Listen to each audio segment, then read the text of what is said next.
Nagtanggap ako ng sulat mula sa amin.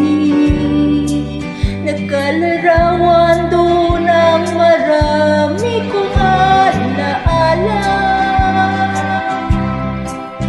At bigla akong lumuha dahil ako'y sabik na sa lalawigan kong minumutya. Naghihintay pa rin ang irog ko doon sa amin. Mga magulang na may nag-aalala sa akin, o masilayan ko man lamang mundo parang at patis. Gumagaan ang hirap ko at pasakit. Awitin ko